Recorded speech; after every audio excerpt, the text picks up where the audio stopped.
First up, I have Mr. Cripps. Good morning, Mr. Cripps. What can I do? Good morning, Judge. Claims Seth Latham. Hopefully, soon again.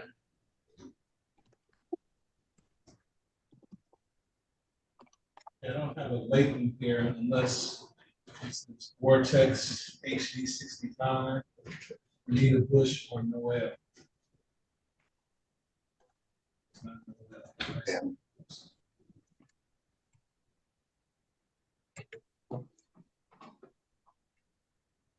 I'll come back to you. Thank you, Judge. Ms. Nelson, good morning. Good morning, Your Honor. Good morning. What can I do for you? I'm here on Mr. Glover, and if I could have a breakout room with him, that would be ideal.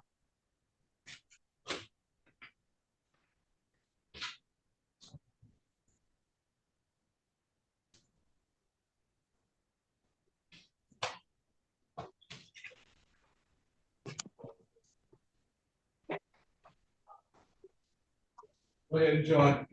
Thank you. Mr. Washington, good morning. Good morning, Your Honor. I have a Noel Connor. Okay. I don't see him on the Zoom. He's here. He's here under no. Okay. Was here. There he is.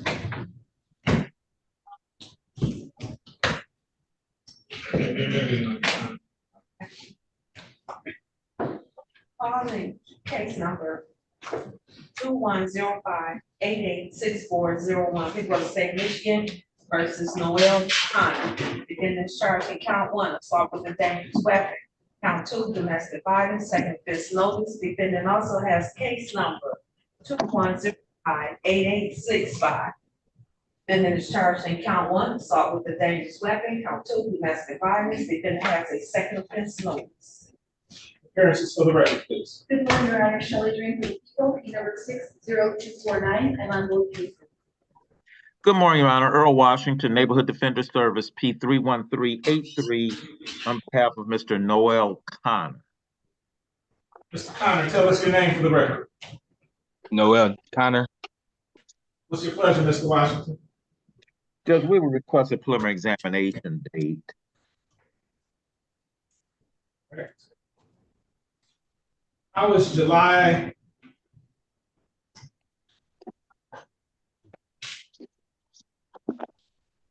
July 9th, July 10th at 9 o'clock. I may be in trial. I'm starting a trial on July 9th, and I believe that's going into July 10th. July 12th?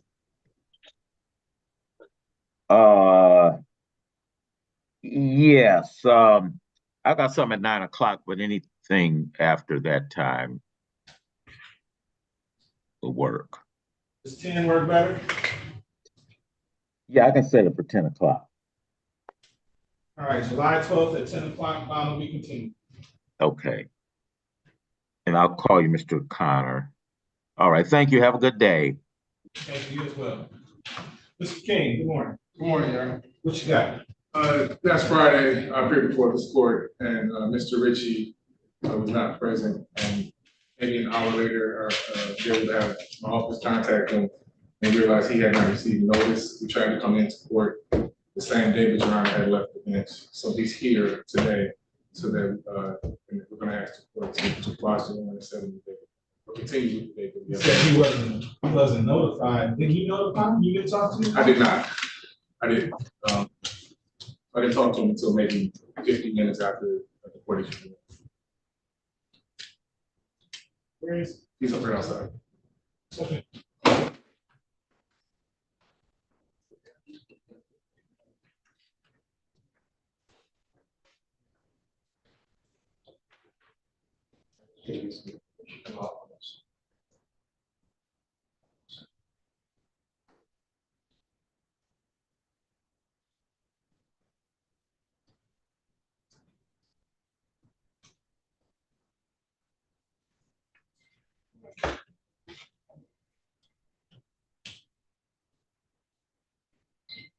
What's his name?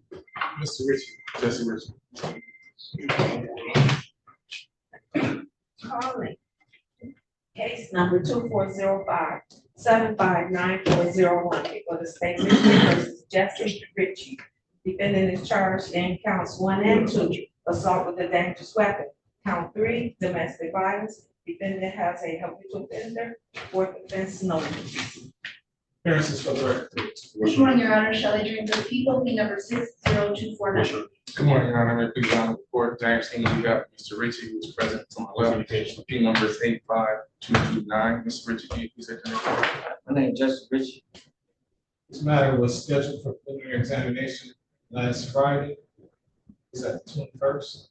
Yes, sir. What happened to you, Mr. Richard? I never received no notice, neither, Your Honor.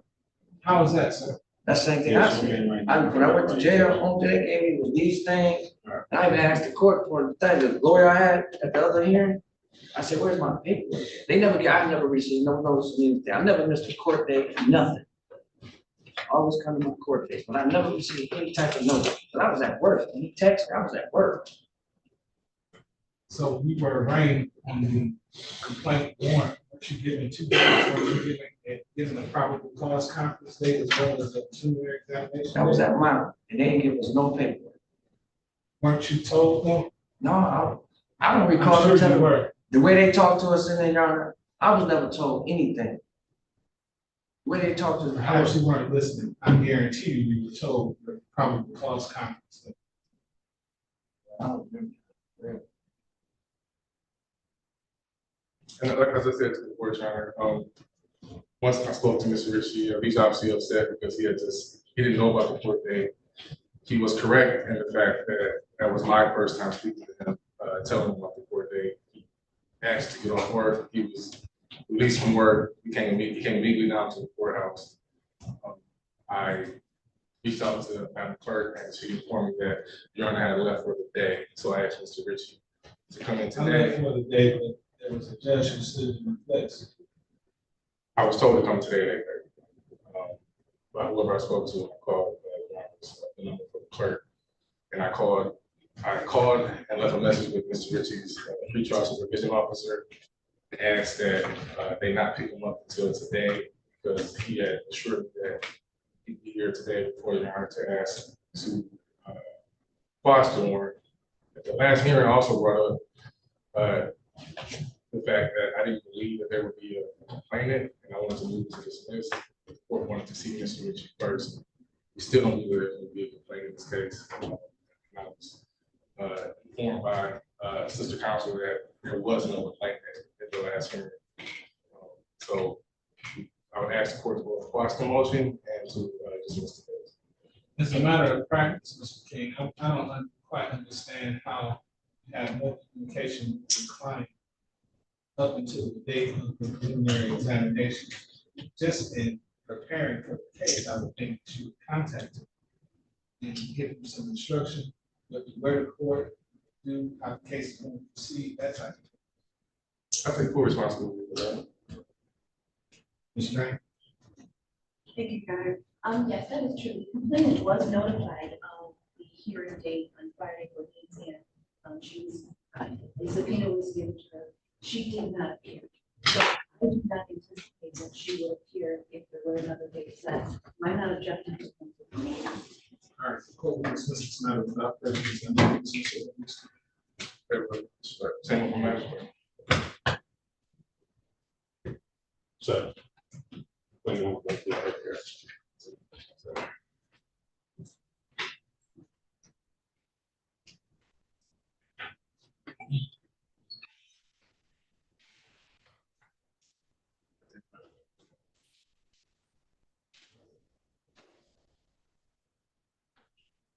Ms. Nelson, are you ready on Glover now?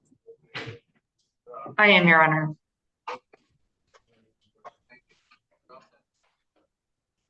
Calling case number 2405-778301. People of the state of Michigan versus Darrell Glover. Defendant is charged in count 1, assault with intent to do great bodily harm, less than murder or by strangulation. Count 2, domestic violence, third offense notice. Count 3, assault with a dangerous weapon. That's it, Judge. Appearances for the record, please. Good morning, Your Honor. Shelley Drake, the people, P number 60249. Good morning, Your Honor. Sophia Nelson of Neighborhood Defender Service, P 77960, on behalf of Mr. Glover, who appears via the Wayne County Jail. Mr. Glover. Unmute yourself.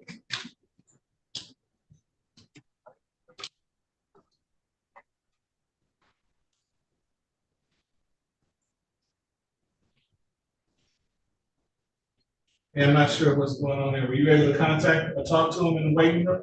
I was, Your Honor. There you go.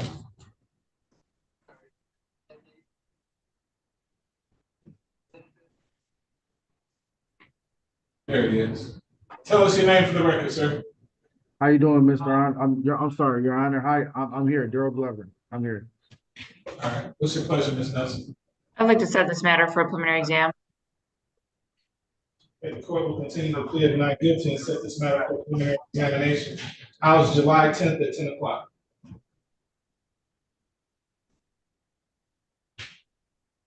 That works, Your Honor.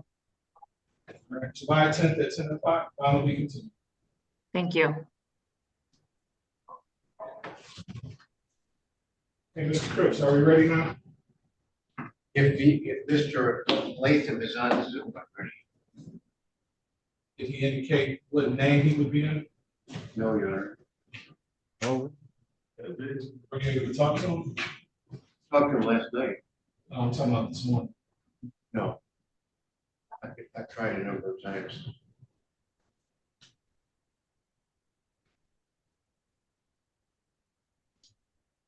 I'm gonna try to attend this.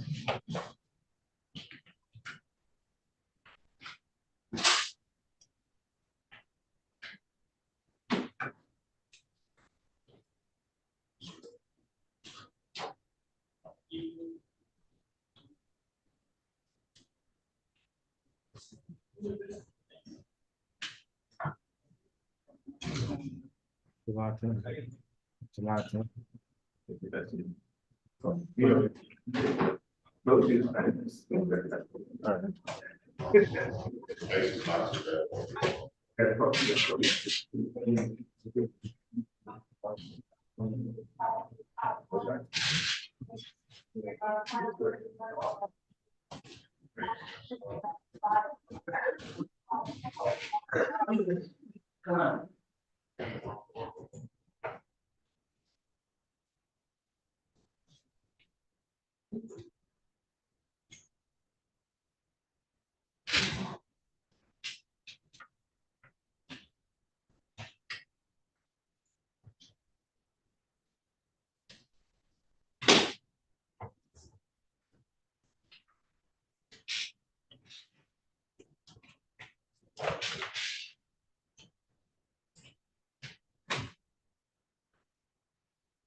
That's you, Wayne County Jail?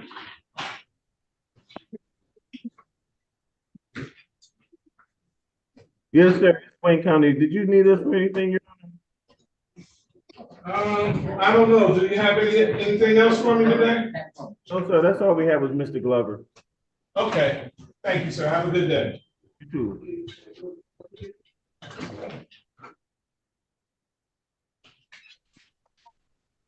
Vortex HD 65. Who is this? It's me, sir. Who Yeah. is me? What's your name? Seth Latham, sir. Okay.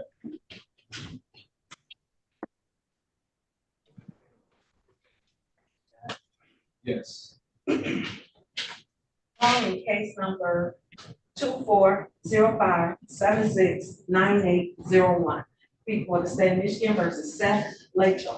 Defendant is charged in count one, malicious destruction of personal property, 1,000 or more but less than 20,000. Count two, domestic violence.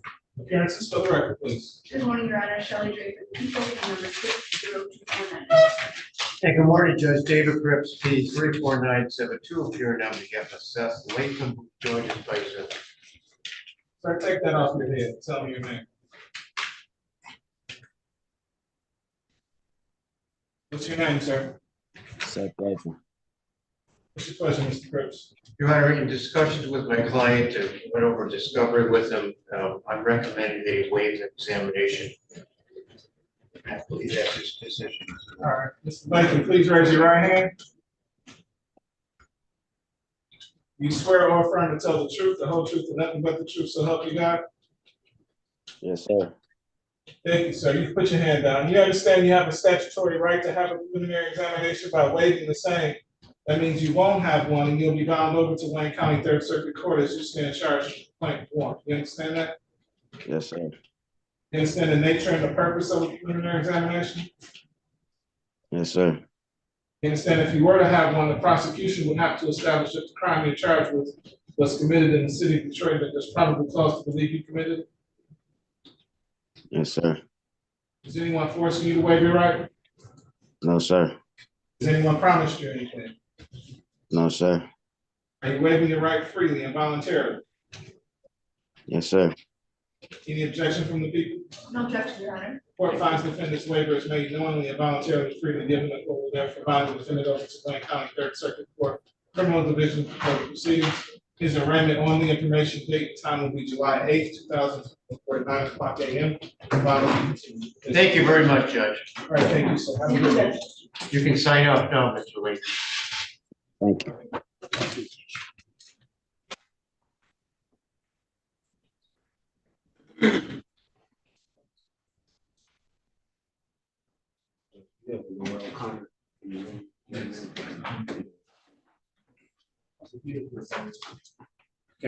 He called and he don't have his attorney side information. Oh. Yeah.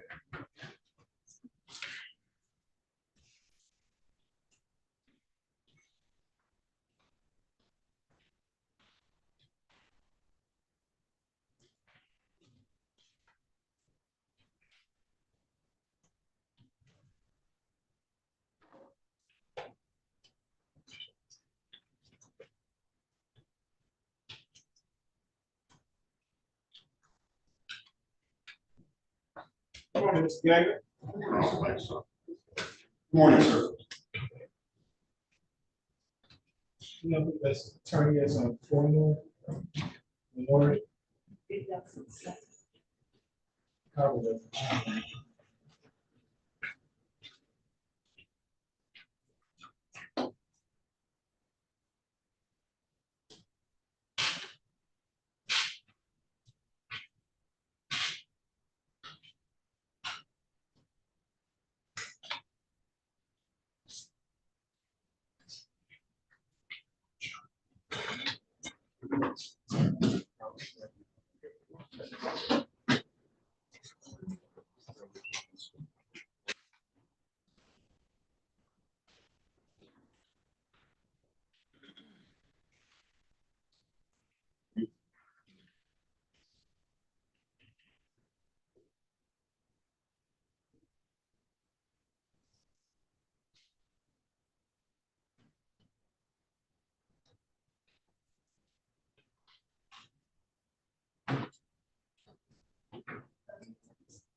ready to call Yes, sir.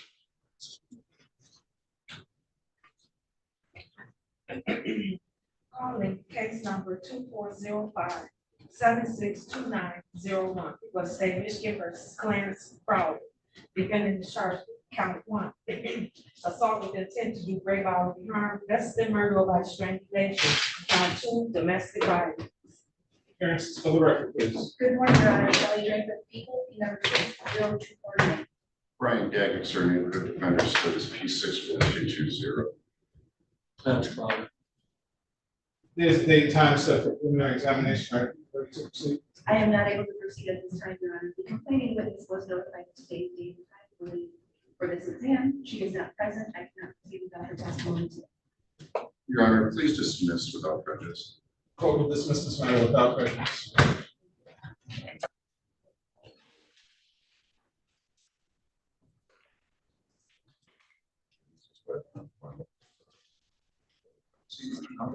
Thank you, sir. How you doing? I'm good, you? All right.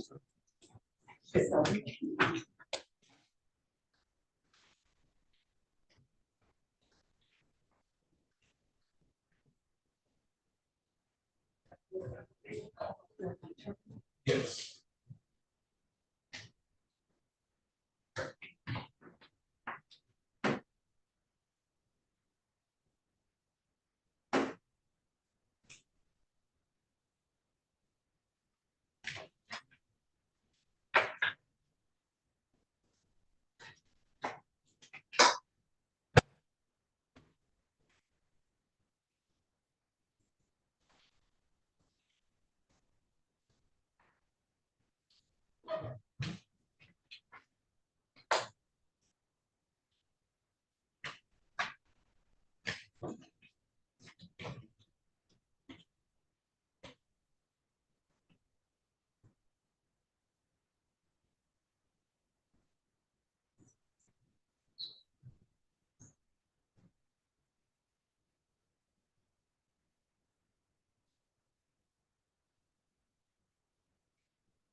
We'll be back in a Okay. Okay.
Good morning.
Okay.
Judge King.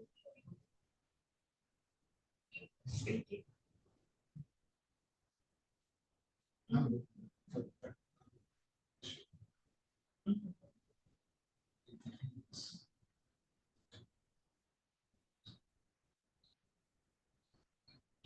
What's the attorney's?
Mr. Wright, Yes, why are you on Zoom, sir? they said I had a Zoom today. No, sir, you have to be in court in person today. They told me it was a Zoom. The last judge just told me it was a Zoom. I'm about to call my lawyer though. You have a Like, damn, I'm about to, examination scheduled for 10:30. That's in person in 36th District Court, courtroom 234. See you when you get here. all right.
Again.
detention call.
Good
morning, folks. How you guys doing today? Good. All right.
Send upstairs.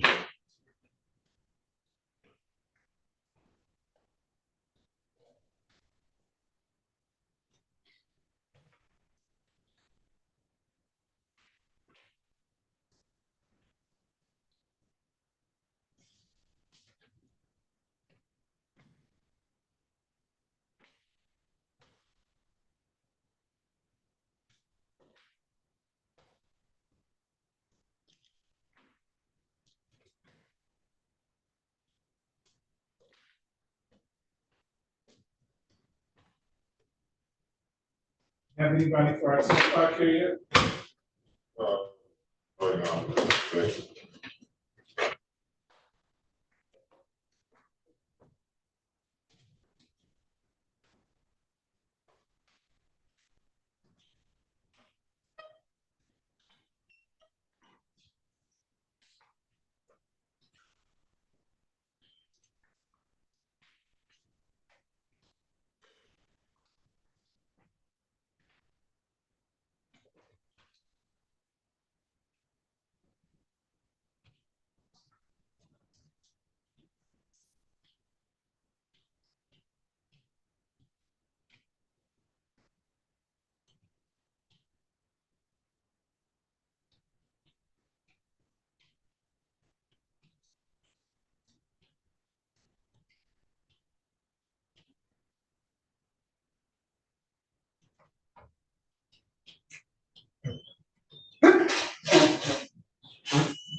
Thank you.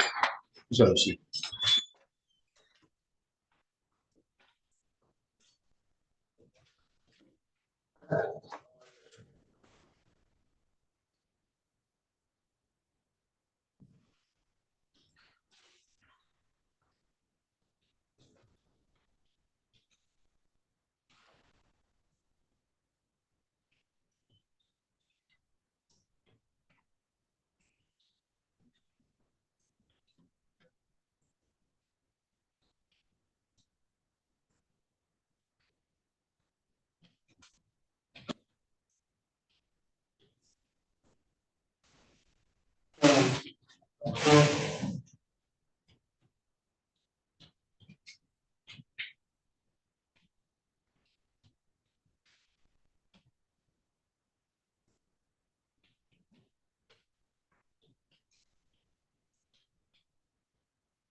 Mr.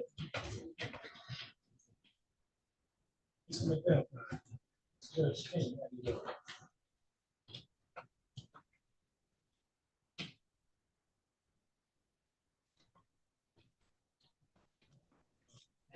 Supposed to start at 10 o'clock. I'm gonna start right after yours.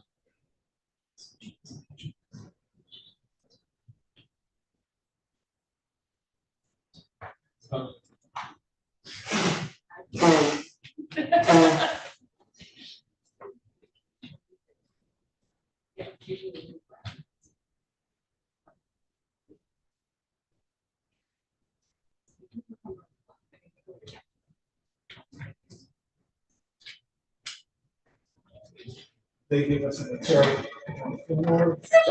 I think that's Rita Young's case.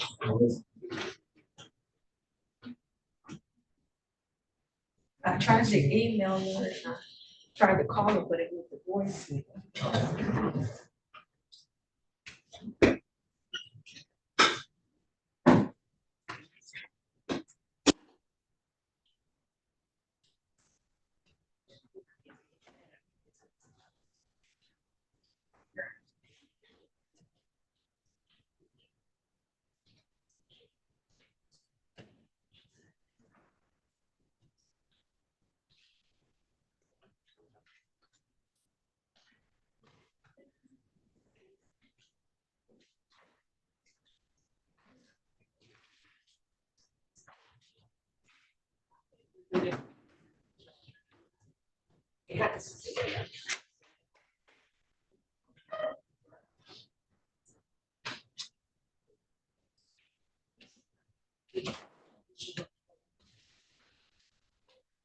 Are we ready on Saturday?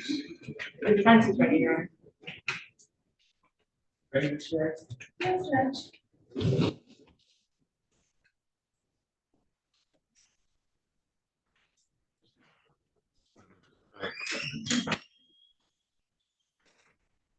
Calling case 2457646, the state of Michigan versus Ron Jamal Sanders.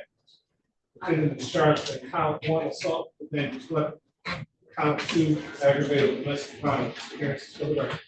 Good morning, Your Honor. Shelley Green for the people, number 60249. Good morning, Your Honor. Sophia Nelson of Neighborhood Defender Service on behalf of Mr. Sanders, P77960. Mr. Sanders joins me in court today. Can you please state your name for the record? Here's the date and time set for preliminary examination of ready to proceed. Your Honor, I'm not able to proceed at this time. The complaining witness was notified of today's date and time for the exam. She is not present. I cannot proceed without testimony today.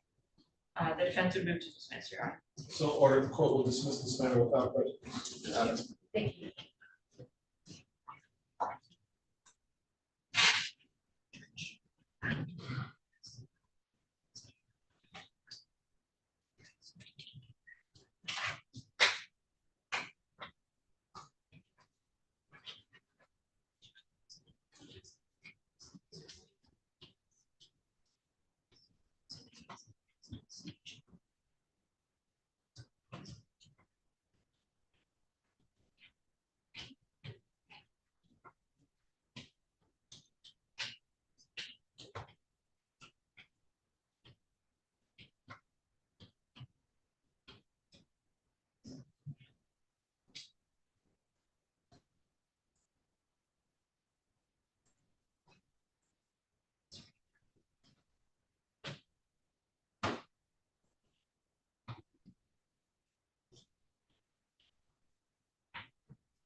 Find your client yet?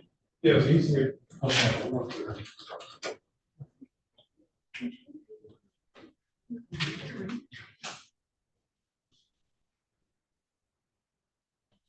Gene Kearney.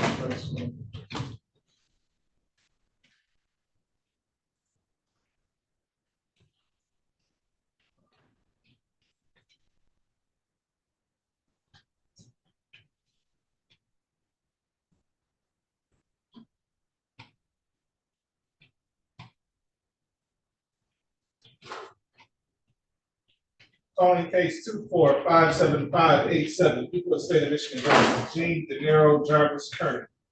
Defendant is charged in count 1 assault with a dangerous weapon, count 2 assault with a dangerous weapon, count 3 domestic violence, count 4 malicious destruction of personal property less than $200, count 5 assault or assault and battery.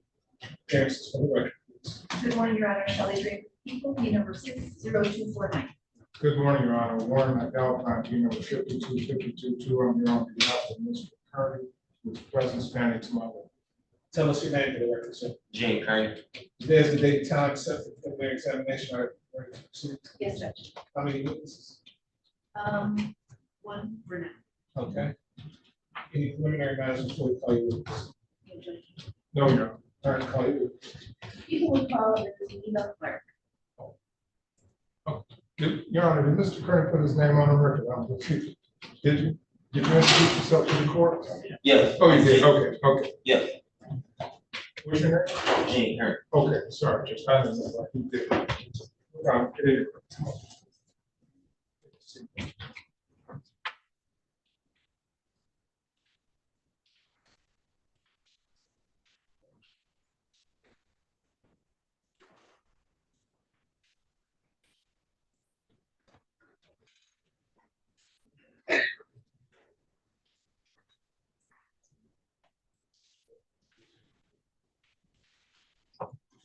Connect your audio, sir.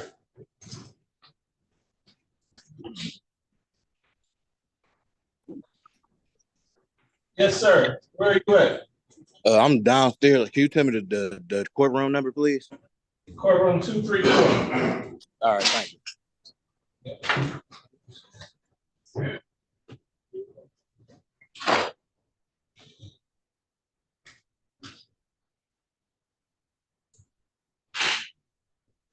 Sure, I am actually calling Ms. Countries Mitchell first, and then possibly Kevin. Okay.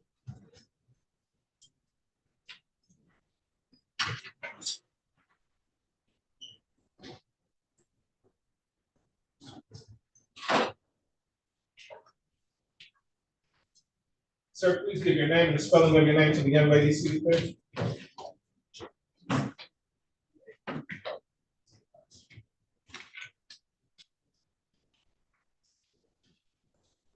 Please raise your right hand. Do you swear or affirm to tell the truth, the whole truth, and nothing but the truth, so help you God?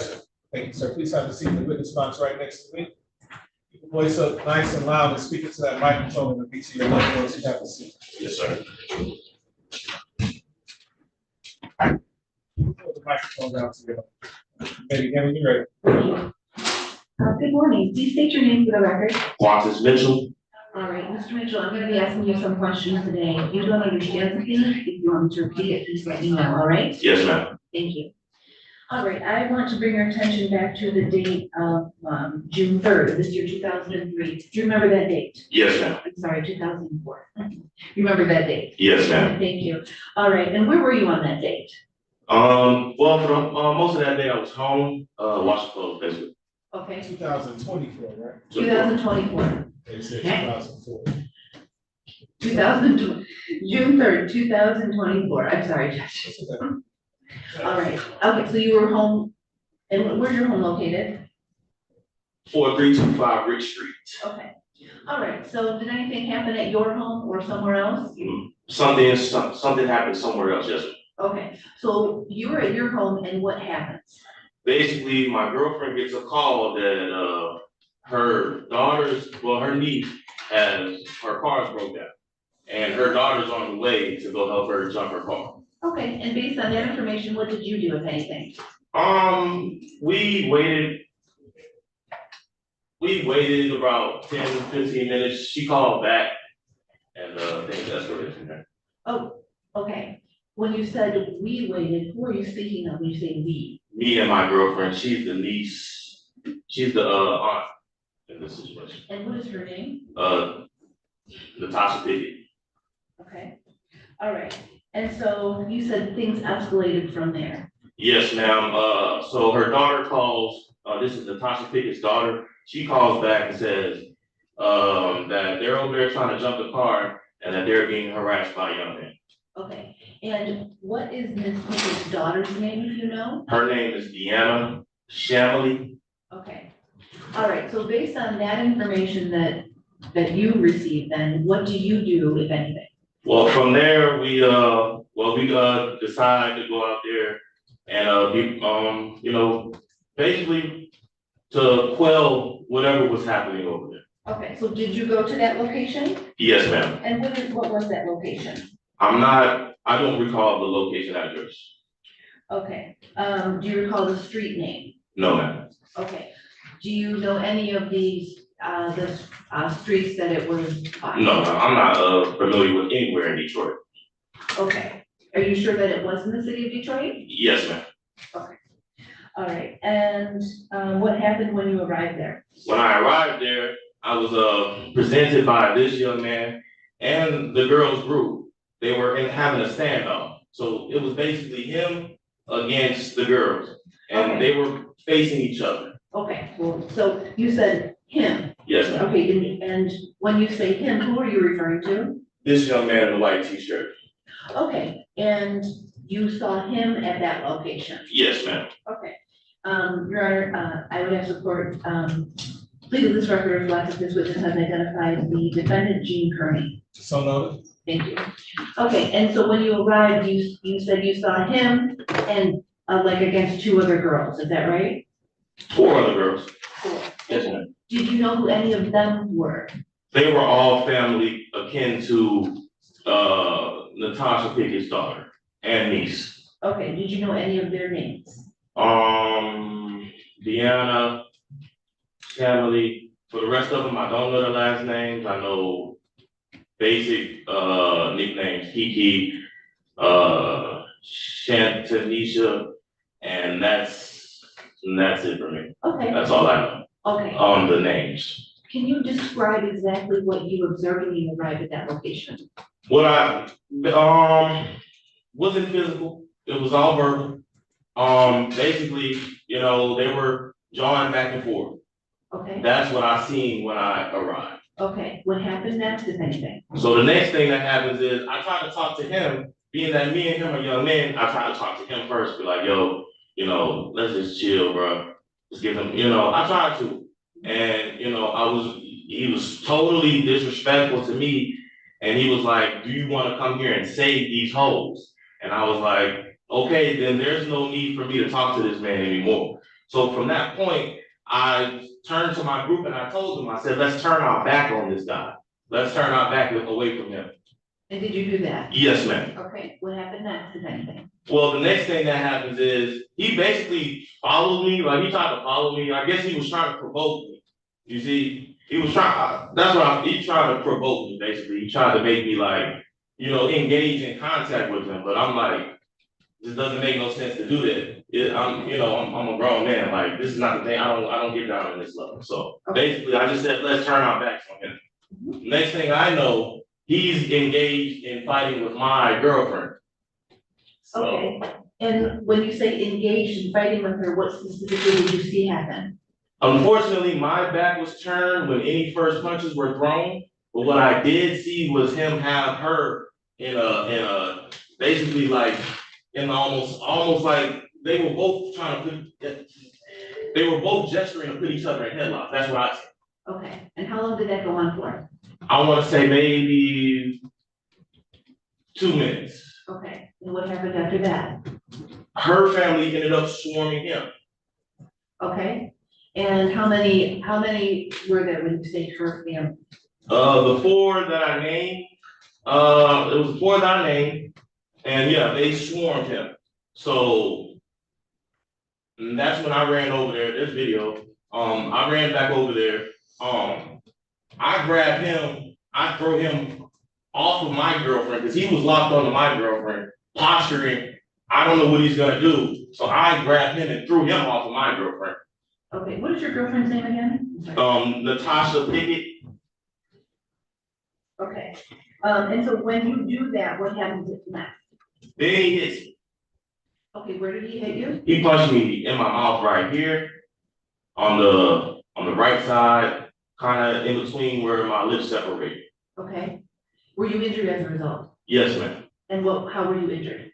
A basic contusion, but nothing I needed to go to the hospital for. I just I documented it, took pictures, Okay. and that was all. Were you bleeding? Yes, ma'am. Okay, all right, but you didn't seek any medical attention? No.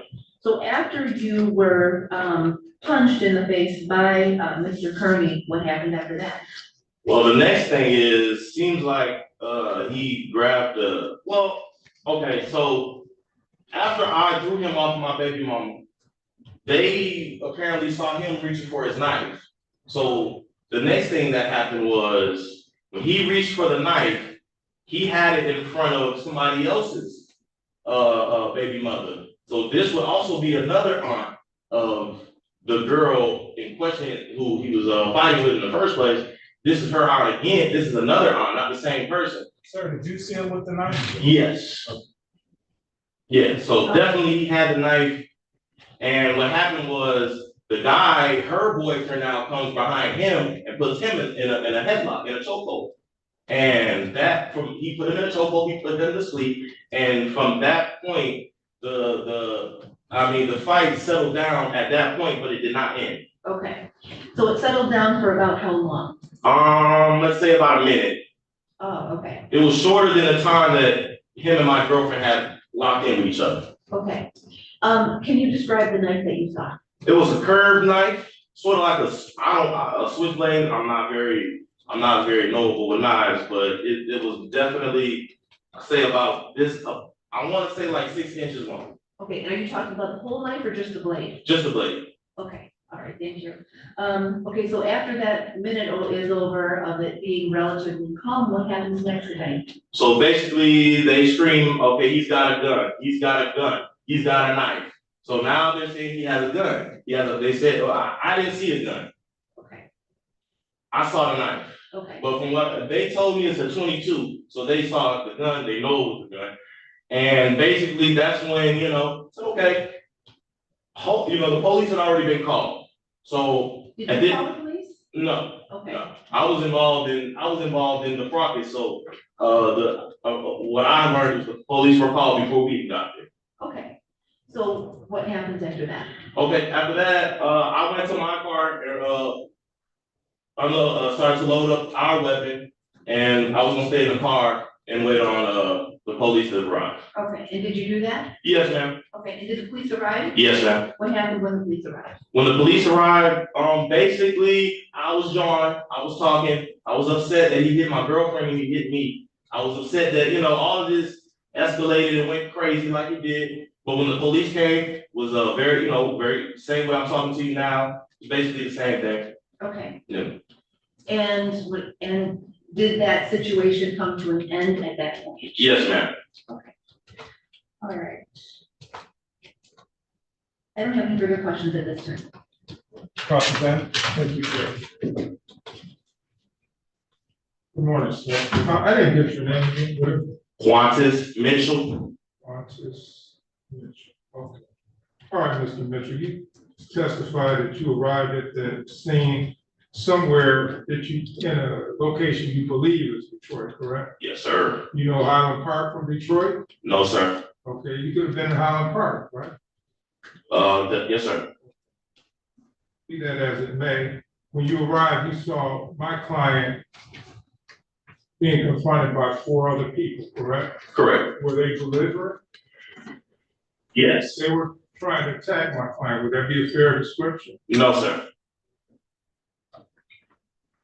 What was he doing at that time? He was the same. They were jawing back and forth, verbal. Okay, but there was no physical. No contact physical at all. At that point. No physical. Did you see, and let me ask you this. Is your girlfriend doesn't have any relationship to him? To my client, correct? No, sir. Okay. So the fact that they were tussling, they were mutual combatants, it wasn't as if he had a former relationship with her or a child with her? And, as far as like mutual, like, it's kind of hard for that to be, but. Well, let me ask you, but you did testify that at some point you saw my client tussling with your girlfriend and they had each other in headlocks, right? Correct. Okay, so she was. But I saw on the camera what started the fight, but I didn't see personally through my eyes what started the fight. You don't know what happened. I know what happened with the video, but I can't sit here and say that when the fight was happening, I saw that happen. No, I didn't. I'm not asking what you saw on video, I'm asking, you were there. Yeah. You can't testify to what precipitated the fight between my client and your girlfriend, correct? Correct. At that time. Right. And as far as who threw the first punch, as far as who was the aggressor or not. Right, that's my point exactly. So you just saw two people giving each other in headlocks, correct? Okay. Now you said at some point there were 5 or 6 other people. I'm not 5 or 6 other. There were an additional group of people there. Yes. Right, and it was a big guy. Wasn't a big guy there? I'm the big guy. Who was the one that put my client in the sleeper hole? That was the boyfriend to the other me. Okay, so you don't know him. Yeah, I know him. Okay, he put him. He's a big guy. Right? Yeah. He put him in a sleeper hole. Yes. At that point, there were like almost 6 people there, right? At least 6 or 7 people against my client. Did my client have anyone else there? Yes. To help him? Who was helping him? He had another tall young gentleman, but it wasn't about helping anybody. No, basically he had a knife. So okay, at what point did you see that knife? I saw the knife after he came out of the headlock with my girlfriend, and I threw him off, and he pulled. That's when I saw the knife. He pulled the knife. Yes. Or did the knife fall out? No, the knife. He pulled it out. Okay. And he made sure he ran behind me. He ran behind me. He tried to. He not only did he try to stick me, he also tried to stick the young man who put him in the chokehold. Okay. But he didn't stick anybody. You just saw. Well, he tried to. Thank God he did it. Okay. Is it true at some point you went back to the car and you brought a gun out? No, sir. The gun never left the car. It never left the area of the car because we're responsible gun owners. So basically, we did have a gun there because we. Who are you talking about? We. Me and my girlfriend. Okay, but she came to the location with a gun, right? Because it was already a heated exchange happening with her daughter. She came with the gun and she had bad intentions. Is that whatever you're referring to? No, sir. The just having a gun does not mean that you're coming with bad intentions. Sir, you just testified that you and your girlfriend went to that location with a gun in anticipation of trouble? No, yeah, basically because what we heard on the phone call was that they were being harassed by this young man. So you went there with the gun? Because you never know what's gonna happen. Sir, you never know what's gonna happen. That's all I asked you. You answered. Okay. Do you know the young lady that was in the actual girlfriend of my client? Yes. Did you see him at any time assault her or pull a knife or pull a gun? Yes. At what point did you see him? 3 times. 3 times. When we first got there, when it was verbal, right? And when I turned around, when I was turning around, the first thing I seen was him kind of push her face, like mush her face up. Mm-hmm. So that was the first time. The second time I seen it, he ran to the car, wherever she was at, he grabbed her phone and he threw it on the ground. And that's on video. And the third time was when I want to say it was right before he ran inside and he was just jarring with her. And I don't know, it looked like he hit her, but he had his hands close to her face, basically. Okay. And it looked to me like he hit her. So yeah, 3 times I seen him. Your testimony is that at one point he He pushed her, Right. he was jawing with her, and then he ran in the house. No. He mushed her face. That was the first one. The second one. Okay. One at a time. The second one would be when he ran to her car, took her phone, took it out and threw it, smashed it on the ground. In order to get the phone, he had to assault her in order to take the phone from her. So that's the second time. And then the third time was towards the end when he ended up running in the house to evade the police. Basically I saw him John, and he looked like he hit her. It looked like he just hit her again. It looked like. Yes. So, but you're not sure. I can't be positive. There are a lot of things you're not sure about. You're not sure which city you were in, correct? You're right. Okay. Let me ask you this, sir. At any point did you see him pull a knife on her? That was. He had the knife out the whole time. That's not my question. But I can't. He pulled a knife out on us, and the knife stayed out. So all the time you saw him, even after the sleeper hold, he had a knife in his hand. Is that what you're testifying to? Yes. Okay. Yes, sir. You're saying that after the big guy. Yes, sir. In the sleeper hold. He ran back in the house. No, that's not my question. But you asking me what happened after the sleeper hold. He woke up and he ran back in the house. I'm asking you, what is it true that he had a knife directed at the girlfriend? And you're telling me you're not sure. The knife was out during the whole process. So he had the knife when he ran back in the house. He had the knife when he got put in the sleeper hold. Maybe you're not clear. I'm asking you, at any point did he try? Yes, he assaulted everybody with the knife. Everybody who was out there. All right.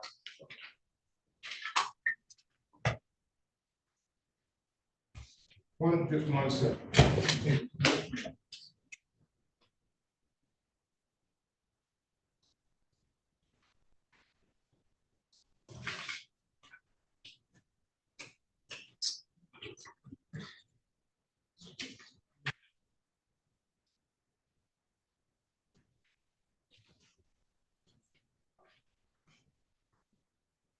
Oh, and one other question, sir. Is it true that the girlfriend, the niece of your girlfriend,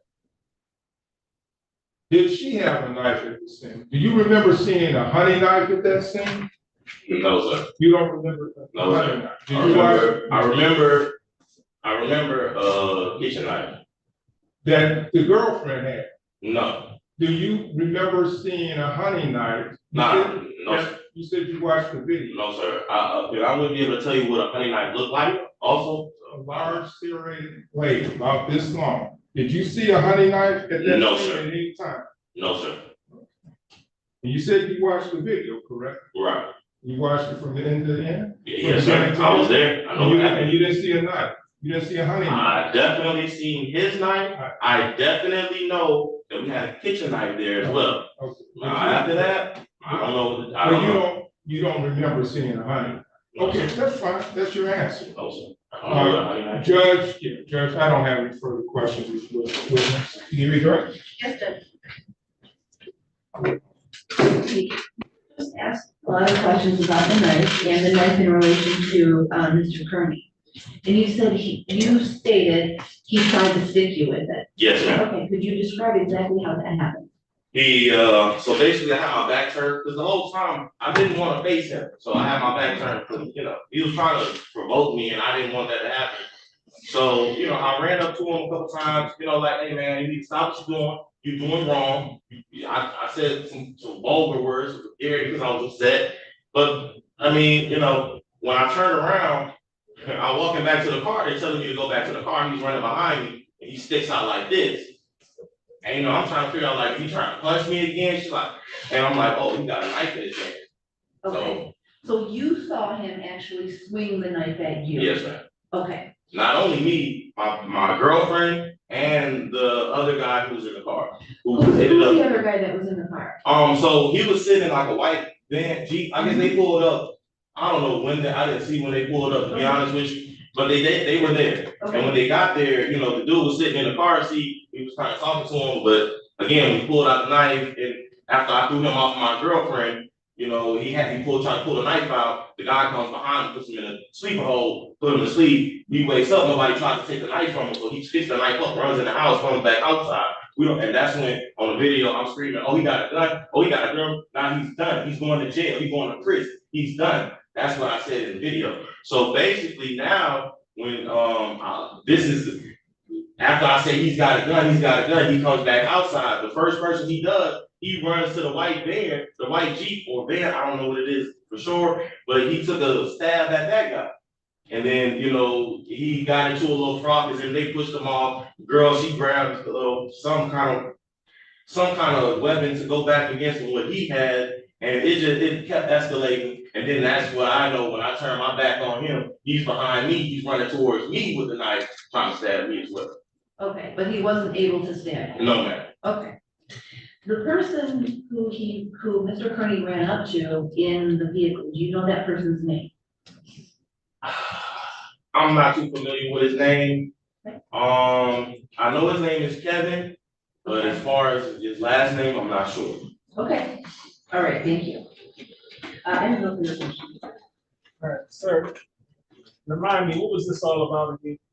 Basically, what this was, we were going over there only to get her niece's car jumped.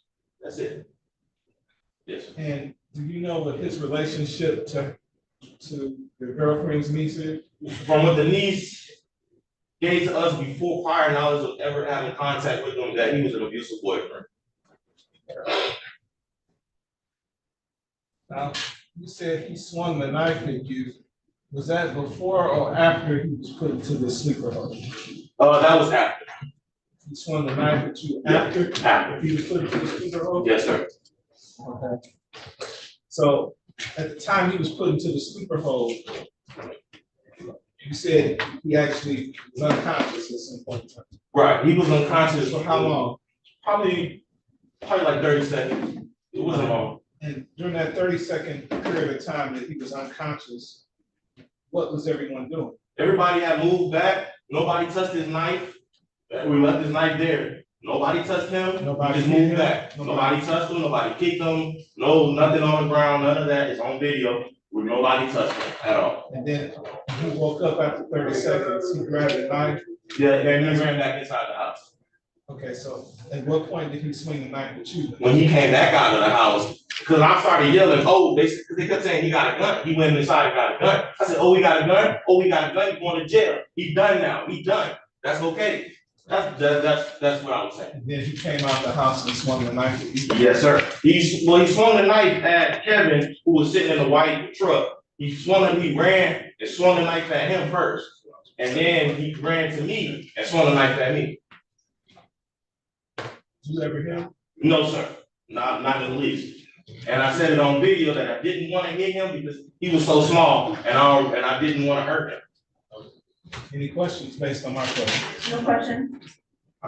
Just briefly, Judge. You said that someone, when he went to the car, someone had a knife or what?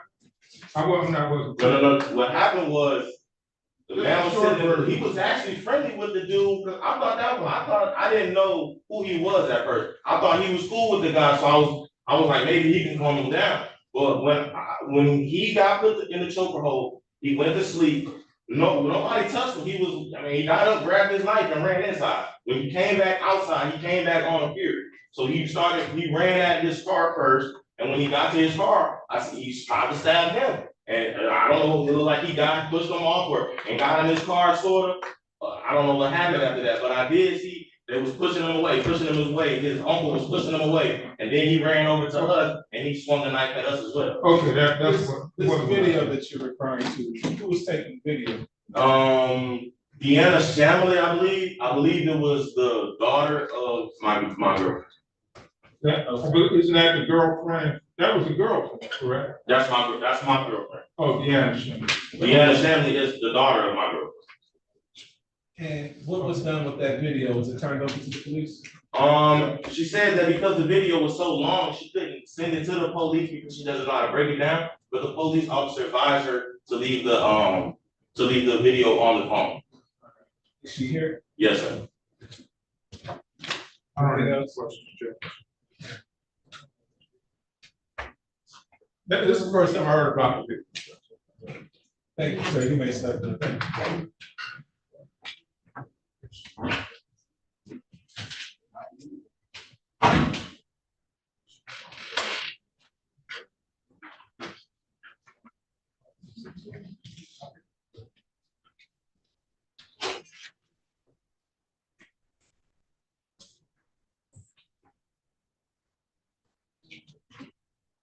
Any other witnesses for the people? Yes, Your Honor, this time, the people called. One moment.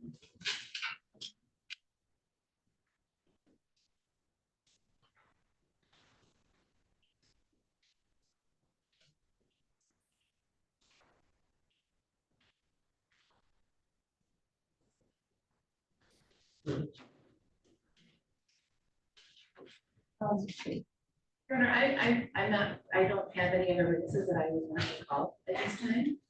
I believe we do have a stipulation that as to venue, the, location of the incident that this event took place, is 3283 Doris Street, the city of Detroit, Department of.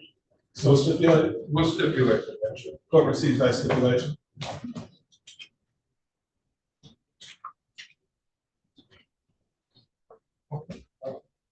And Your Honor, for the record, there's discussion about this video. I don't have the video. I've never seen it. This is the first time hearing of it. Same with defense counsel. I will do my best to obtain the video and turn it over to defense counsel. Mr. McClellan, you have any witnesses? No, Your Honor. People? And Your Honor, with that, I move to bind over. Judge, it's a question. I agree, it is a question of fact. The court, after hearing the testimony of Quantrice Mitchell, is satisfied that people have met their burden of probable cause as it relates to the charges contained in the complaint form. The court finds those charges were committed in the city of Detroit. The court finds probable cause to believe this defendant committed. The defendant will be bound over to Wayne County Third Circuit Court Criminal Division for further proceedings. His arraignment on the information date and time will be July 8th, 2024 at 9:00 a.m. Final will be committed. Thank you, Your Honor. Judge, if I would like to address bond briefly. Mr. Kearney has a tether. He resides at that location. He is not in contact with the complaining witness. So the tether's working? Well, yes, it's working, but we're asking if the tether can be removed. Why? Because there's no need for it. It's restricting his movement. He has employment opportunities, and that's preventing employment opportunity where? Well, I was working at Chrysler. Remember I told you when I first got here, I lost my job because of the tether, being incarcerated. I got a temp agency. It's called Aggressive Hiring Group. It's in Taylor, when you read it. But they don't, with me having my tether, it's like they pass me up. I'm not trying to get a job. I didn't know you have a tether. They see it. And I ain't like that. I ain't like what? I don't try to cover nothing. You show your tether off, tell everybody, look, I got a tether on. I told Chrysler the truth. I told them I was locked up in a situation that happened, and they fired me. How long were you with the Chrysler? Almost 3 months. Yeah, I wasn't. You had your 90 days. Well, no, I ain't had my 90 days yet. I was coming up on it. Excuse me, in the alternative, Judge, is it possible to have the pre-trial services, having a report done as far as bond? I don't know that they'll do that because he's not in custody. Not as to the tether. Or we'll address it at the circuit court. All right. Thank you. All right, thank you.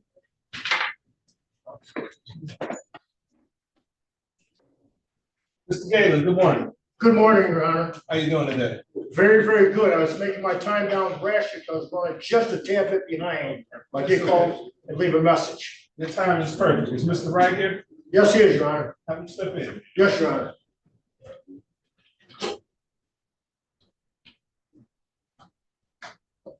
You're right.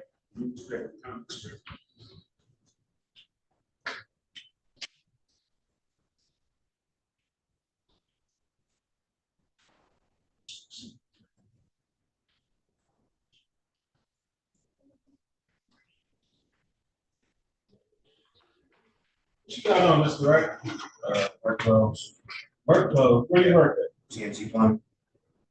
That's what you wear to work? Yes, sir. And you knew you were coming to court though, right? I literally left from work to come here. That's why I'm dressed like this. It was like you were at home to me. I swear I was not. I'm 30 right now as we speak. I can show it to you. Calling case 2457652 for the state of Michigan versus Ken Wright Jr. Defendant is charged in count 1 assault with intent to do great bodily harm, less than murder or by strangulation. Count 2 weapons, firearms, possession by prohibited person. Count 3 felony firearm. Count 4 assault with a dangerous weapon. Count 5 felony firearm. Count 6 domestic violence. Defendant has a habitual offender fourth offense notice. Appearances for the record. Good morning, Your Honor. Shelley, legal number 60249. Good morning, Your Honor. May it please the Honorable Court, for the record, our attorney James L. Galen, Galen, P 43406. Retained counsel on behalf of Mr. Wright. He stands to my left. Identify yourself, please. Ken Wright Jr. There's the date and time set for preliminary examination. Are people ready to proceed? Yes, sir. Do I have a witness? One witness? Yes. All right. Any preliminary matters before you call your witness? Yes, Your Honor. If I could have 5 minutes with Assistant Counsel, we might be able to alleviate the need for a preliminary examination. Okay. Thank you, Your Honor. Yes, sir.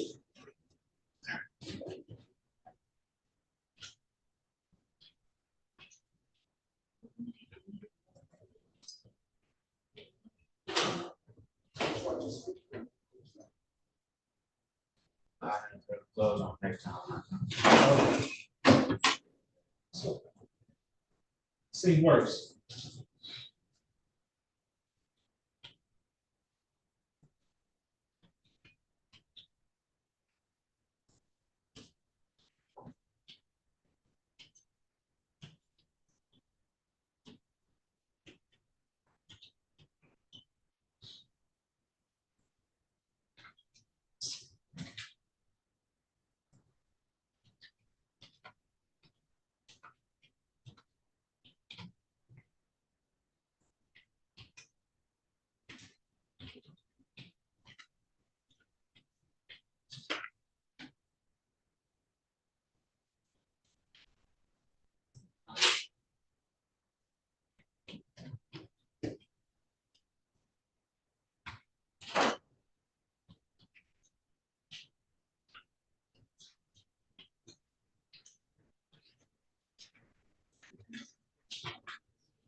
If I may, Your Honor, I did speak very briefly just now to the complaining witness in this matter. My client's ex-girlfriend who's pregnant with his child right now, and she said she is prepared to testify today. She also told me something regarding the case. And so at this time, I've talked to my client again, and we wish to waive the preliminary examination. He knows he has a statutory right to hold the preliminary examination today. That's why we're here today. That if we held the preliminary examination, the burden would be upon the prosecution to show that probable cause exists to believe that a crime was committed, and probable cause exists to believe my client committed that crime. Knowing these things, it's my client's desire to waive the preliminary examination day, and he knows full and well as we found over stand trial at Wayne County 3rd Judicial Circuit Court, Criminal Division, and Frank Murphy Hall of Justice. Mr. Wright, please raise your right hand, sir. Do you swear or affirm to tell the truth, the whole truth, and nothing but the truth, so help you God? Yes, sir. Thank you, sir. You understand, as your counsel just indicated, you have a statutory right to have a preliminary examination. By waiving your preliminary examination, that means that you won't have one. You'll be bound over to Wayne County 3rd Circuit Court as you stand charged with the complaint. You understand? Yes, sir. You understand the nature and the purpose of the preliminary examination? Yes, I do. You understand, if you were to have one, the prosecution would have to establish that the crime you're charged with was committed in the city of Detroit, that is probable cause to believe you committed it. Yes, sir. If you were to have a preliminary examination, the prosecution would have to establish that the crime you're charged with was committed in the city of Detroit, that there's probable cause to believe you committed it. You understand that? Yes, sir. Is anyone forcing you to waive your right? No, sir. Does anyone promise you? No, sir. Are you waiving your right freely and voluntarily? Any objection from the people? No objection, Your Honor. The court finds defendant's waiver is made knowingly and voluntarily, given the therefore binding it over to Wayne County Third Circuit Court Criminal Division for further proceedings. His arraignment on the information date and time will be July 8th, 2024 at 9:00 a.m. And bond will be continued if there's no objection. July 8th at 9 a.m., correct? That's correct, sir. Thank you, Judge King, very, very much, Your Honor. Have a good day. And we did fill out and sign the waiver form. Prosecutor needs to sign it as well, I guess. I don't think they signed it, but it's okay. Thank you. Thank you, Judge King. Thank you, sir. Have a good day. You too. Next one's gonna be a waiver, Judge. Okay, thank you. Mr. Gagnon, come on in. Thanks, sir. Mr. Whittick's with me. Here's the prosecution's able to proceed. We wish to waive our exam. We have not authored anything yet. Okay.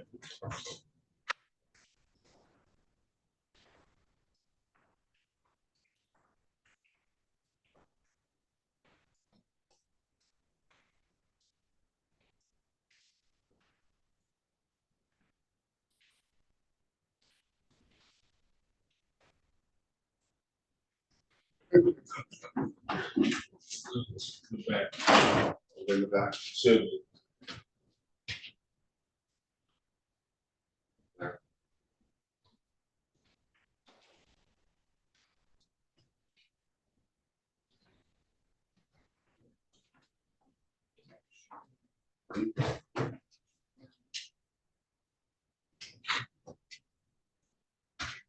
I'm gonna give it right back and please designate me to the right place. Here.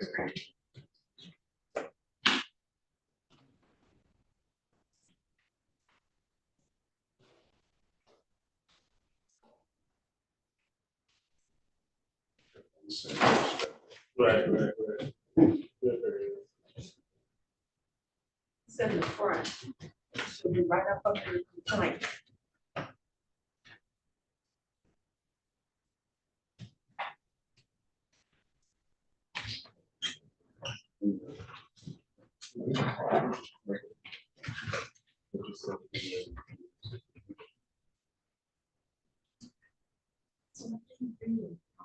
Yeah, is the attorney on the case. Trying to get email.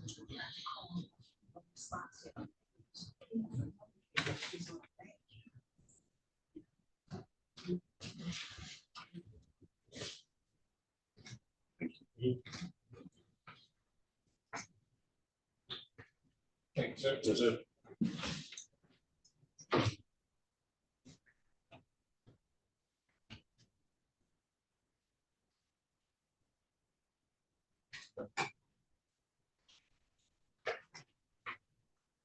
Calling case 2457688, people of the state of Michigan versus Edward Joseph Whitehead, was it Richard? Whitehead. Defendant is charged in count 1 assault with intent to do great bodily harm less than murder or by strangulation. Count 2 domestic violence, second offense notice. Defendant has an original from the fourth offense notice, mandatory 25 years sentence. Parents, for the record. Good morning, Your Honor, Shelley Drain for the people, number 60219. Brian Gagnon, Neighborhood Defender Service, P64220. Tell me your name for the record. Edward Joseph Bizek. There's date time set for preliminary examination. Your Mr. Honor, Daniel? please accept my client's waiver. He understands the nature of purpose. Please raise your right hand, sir. Do you swear or affirm to tell the truth, the whole truth, and nothing but the truth, so help you God? I do. Thank you, sir. You understand you have a statutory right to have a preliminary examination. By waiving the same, that means you won't have one and you'll be bound over to Wayne County Court as you stand charged in the complaint form. You understand that? I do. You understand the nature and the purpose of a preliminary examination? You understand if you were to have one, the prosecution would have to establish that the crime you're charged with was committed in the city of Detroit that is probably caused you to commit. Is anyone forcing you to waive your right? No. Has anyone promised you anything? No. Are you waiving your right freely and voluntarily? Yes. Any objection from the people? No objection, Your Honor. Court finds defendant's waiver is made knowingly and voluntarily freely given. The court will therefore bind the defendant over to Wayne County Third Circuit Court Criminal Division for further proceedings. His arraignment on the information date and time will be July 8th, 2024 at 9:00 a.m. Bond will be continued if there's no objection. No objection. Bond continued. Thank you.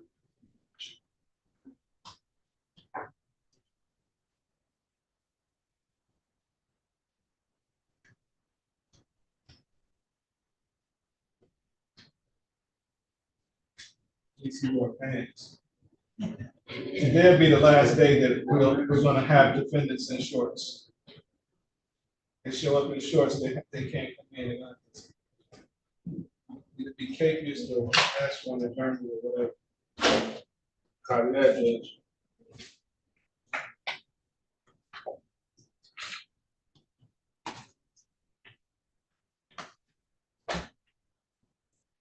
I should do something about the white tees too, but then I'm afraid I wouldn't have the docket at all.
Good morning, how you doing?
Young said she's not.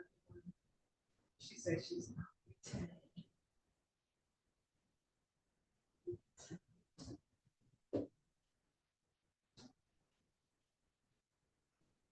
After the attorney. No, what third circuit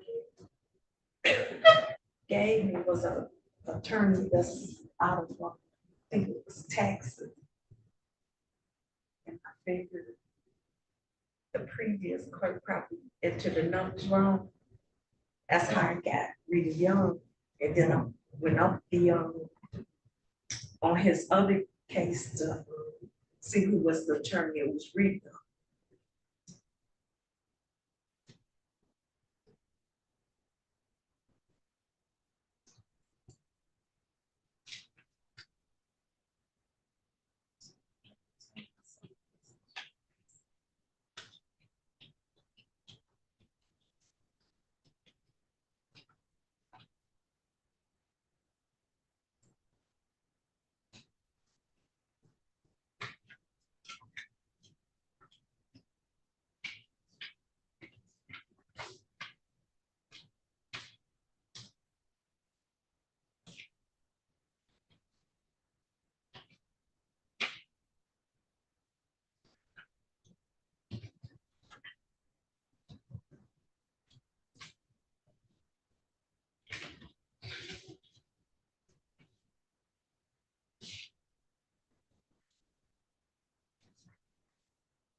That's paperwork for me.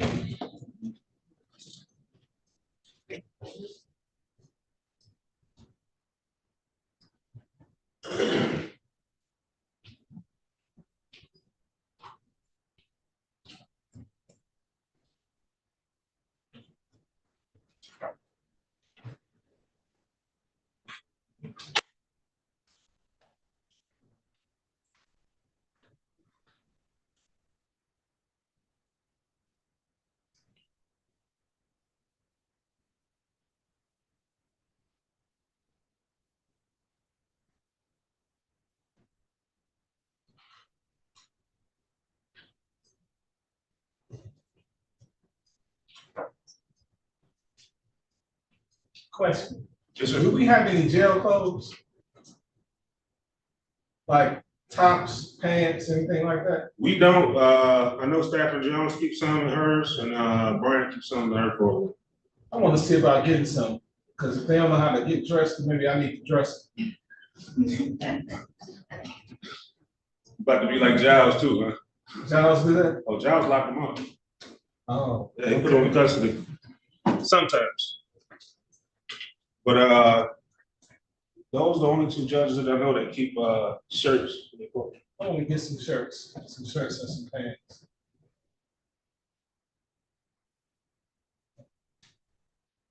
See if I can get some on the county. On the county. On the county. Will dress them in green? Yes.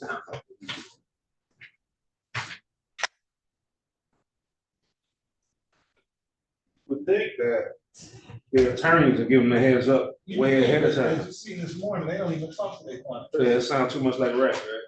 So. How do you operate like that? I don't get it.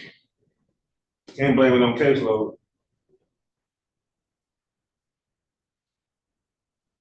Or what I could do is just, besides you know, want to deal with it, I could just send them down to, Brian or Stafford Jones courtroom and, grab a shirt or something like that. Okay. Let's see, I got a cousin. Work with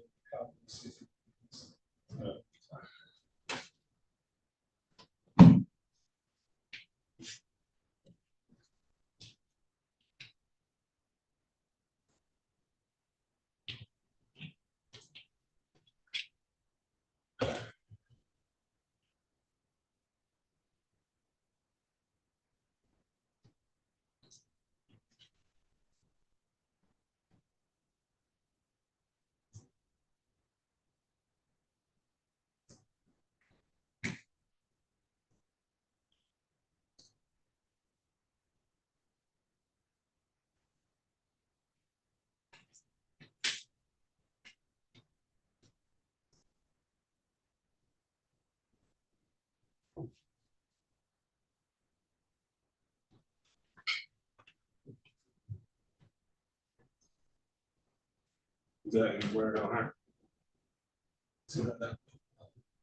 Read about that? Yeah. Any word? I couldn't believe it when I saw it. I said, all people heard. Oh no. No, I like how they still try to make it 36.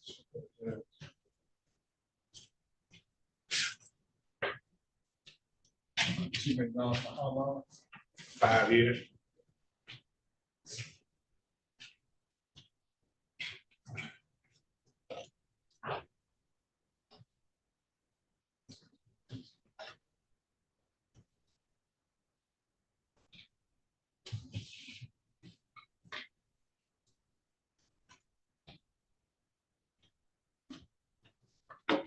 But they scared you away.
How you doing?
Should do it. Education.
Good afternoon, Judge. Hey, Mr. Salem, how you doing I'm today? well, sir. How about yourself? All right. Are we ready on Meriwether? We should be, Judge. Okay.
What's our prosecutor do?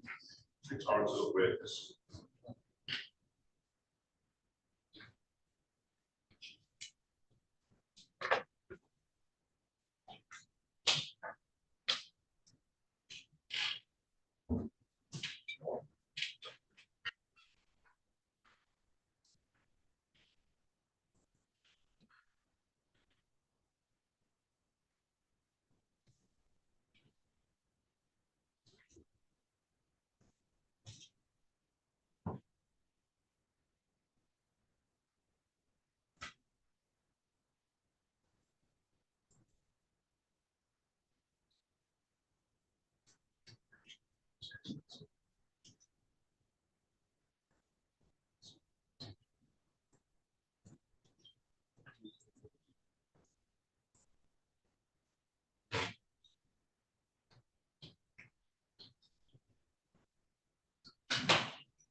Calling case 2457127 for the state of Michigan versus Mario Devon Merriweather.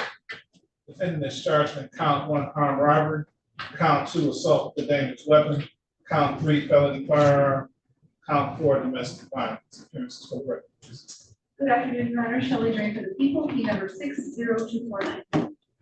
And may it please this honorable court, held in Salem 237, P23797, Mr. Merriweather. Mr. Merriweather, please identify yourself for the record. My name Mario Merriweather. There's a date time set for preliminary examination of the proceeding. Yes, Judge.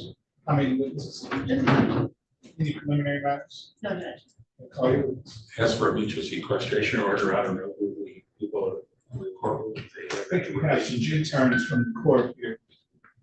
If you are a witness or potential witness, I'm asking you to step into the hallway until further notice. Ladies and gentlemen out there in YouTube land, if you are a witness or potential witness, I'm ordering you to log off with this. Okay. People to call in to your petty.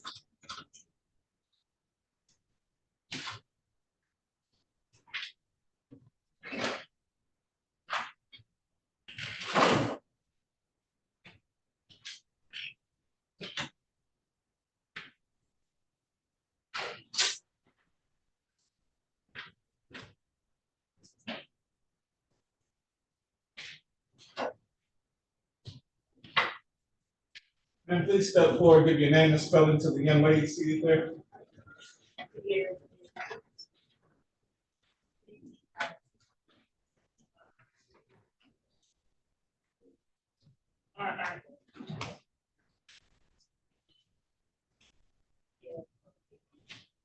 Please raise your right hand. Do you swear or affirm to tell the truth, the whole truth, and nothing but the truth, so help you God? Yes. Please have a seat with this box right next to me. Keep your voice up nice and loud and speak to that microphone that is to your left.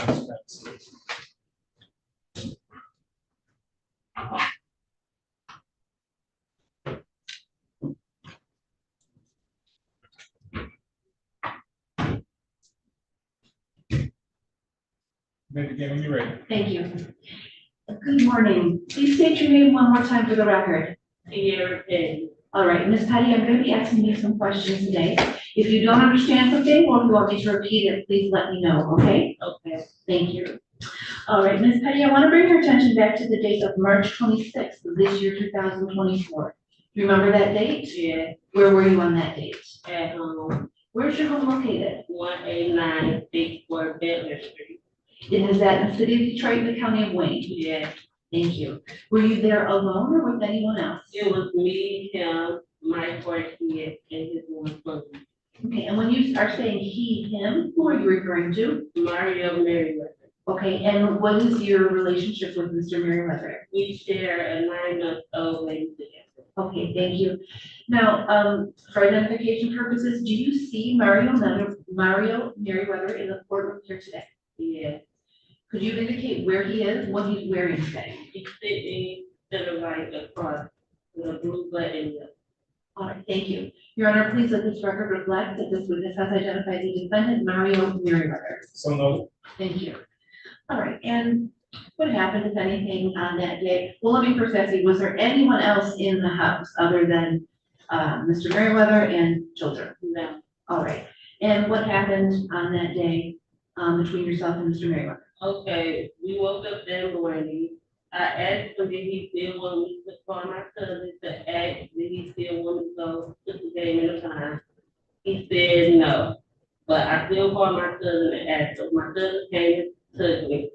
When he got to take me to the pawn shop, he took me. So when we got to the pawn shop, I called and told him what pawn shop he was at. We went to the one on 8 Mile in Greenfield. He wanted me to go to the Icon. So when I told him he was at American Syrian Law, he got mad and just flew up, started calling me names, telling me I'm slow, I don't listen. And so I told him the set amount of price, and he told me, okay, just take it. So I took it. Okay, let me just stop you right there.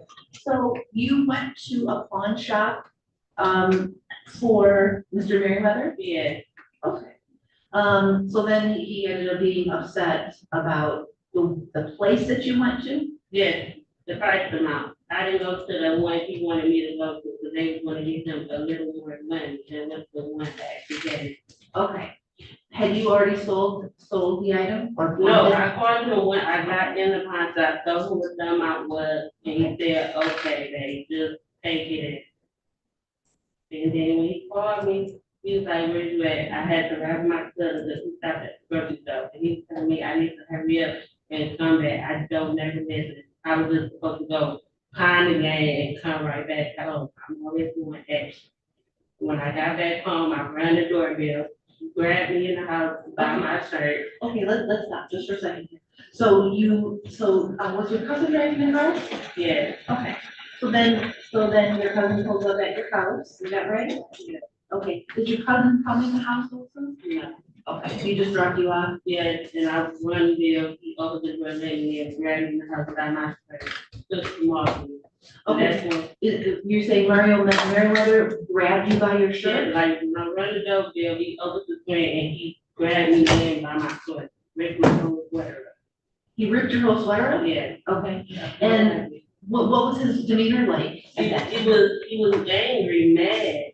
So I didn't come right back and go to the right contract. Okay, what happened after that?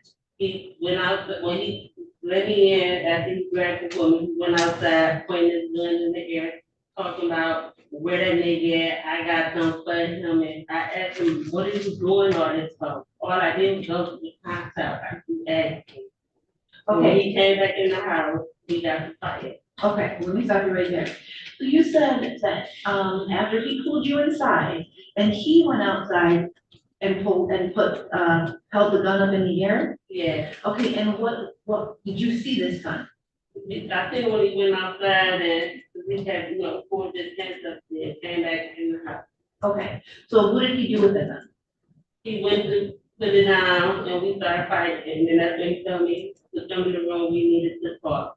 Okay, and did you go in a room and to talk? Yeah. And what room was that? my bedroom. Okay, and was it just the two of you in the bedroom? I was holding my 6-month-old baby at the time, he's 9 months now. Okay, so what happened when you went into the bedroom? We started fighting, and then that's when he put the guns to my head and removed it from my head, told me I needed one of these in me, and if I tell anybody, he'll kill everybody. Okay, so are you sitting on the bed or are you standing? I'm like, I think my bed facing this way, and like I was sitting on the, like the end, holding the baby on this side. You're just holding the baby? Yes, and the baby was crying. My 2-year-old was standing in the doorway crying. Okay, so the door's still open? Yeah. Okay, and so now, what did he do with the gun? He put it up to my head, and then he moved it, and, and told me I needed one of these, and if I told anybody, he was gonna kill everybody. Okay, when you just did that motion like this, you just did that? Yeah. What can you explain what you mean by that? When he removed it from my head. Okay. He put it down on my back, like I feel like jam something, Okay, so did he actually put part of the gun in your mouth? like at the back of, like this part. You put the gun in your mouth? Yeah. Okay, all the way to your throat? Like, you know how like my mouth, I could feel like if he was to shoot the blood that hit me in the back of my throat. I see, okay. And I was holding my baby. You're holding your child, Yeah. okay. And what did he say? I needed one of these things, and if I tell anybody, he's gonna kill everybody. Okay, and what did you do or say at that time? I was just trying to ask him, can he please stop, put the gun down, why is he doing all this? And how were you feeling at that time? I was trying to sound scared, what to do. Okay, have you ever seen this, what do you describe what the gun looks like? It's a black slide. Okay, have you ever seen this gun before? Yeah. When? I said, he always carry it, like he always was just, and I know what to do with that. Okay, so, after that, what happened? He called his mom and dad, and they got him and just stayed on the phone, and I'm like, tell your mom how you got the guns to my head. And he, okay, then, so what I do, and called me on my dad. Okay, what happened after that? He waited for his little ride, to come pick him up and left. Okay, what happened after that? Did you call the police? I called the police, they came and did not report. Okay, so you still had your phone? No, when the police came, I told them he had took it and they, tracked the location. It was supposed to be in 7 Mile in Greenfield, but when they got there, there wasn't no one there. Okay, you said the police tracked your phone or you did? The police tracked it. Okay. So this phone, when did he take the phone? That's the day of the incident, when we were fighting. Okay, at what point during the fight did he take the phone? When we started physically fighting, when we went to go to the big, and he had failed, and he had picked it up, and told me I didn't need it. Okay, so he took it from you? Yeah. Okay. Did you want him to have the phone? No. Okay. I was trying to get my phone back, and he told me, no, I didn't need it. Okay, did he still have the weapon on him at that time? No, he had to put it down, we was just physically fighting, phone failed, he took. Okay, where was the gun at that time? I was in the room somewhere, but I didn't see it. You didn't see it on him? When was the next time you saw him with the gun? During the fight. Okay, like how long after? When we had the fight. Okay. When in the room, when he put it to the head and down my throat. It was all the same place? Yeah. Okay. In the bedroom, and he didn't bring it out like in the house, only when he went outside and waited in it, asked for where my good was at.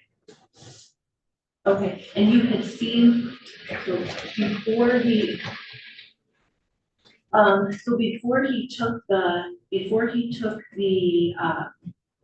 the phone from you, you had seen him with the gun outside, is that right? Yeah. All right, thank you, no further questions. Cross-examine? Thank you, Your Honor.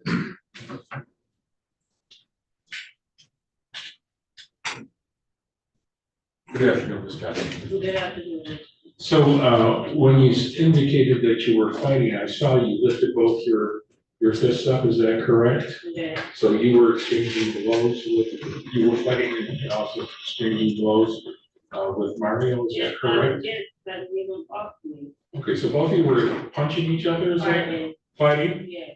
Okay, no gun was used at that time, is that correct? Just the fist and the one. So did you actually strike him with your fist? No. Okay, did you either of you fall to the ground? When you were fighting and tussling, did you fall to the I ground? did, but I didn't fall on the ground. Okay. Now, you indicated you had 4 children, Yes. besides the one you had with Mario, is that? Okay, and their ages are what? My daughter just turned 9, Luna 10. My daughter should be 3, August the 4th. My son will be 7, September 23rd.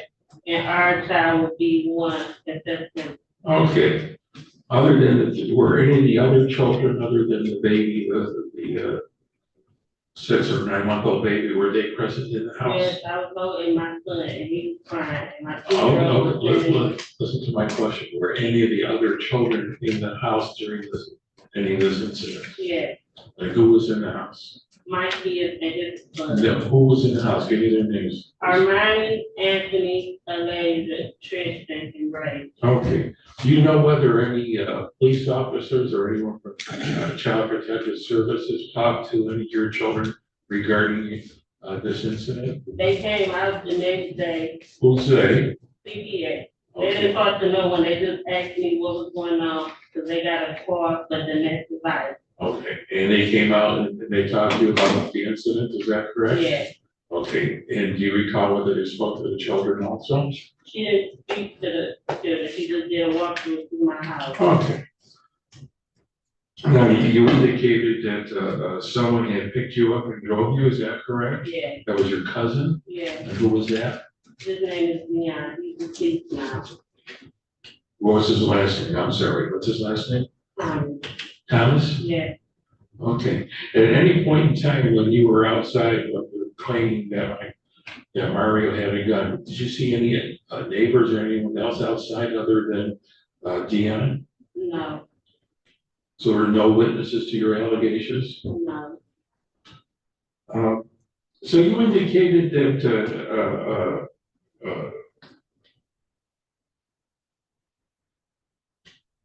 you had gone to a pawn shop, is that correct? Yeah. Okay, so money was a little tight at that time, is that correct? Yeah, it was for him, I went for him.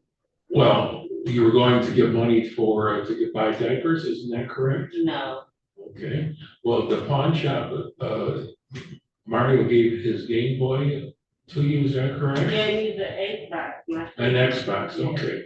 And so it was gonna be pawned to get some additional funds, is that correct? All right, and in the, your young child, what's his name? The baby? Tristan Merriweather.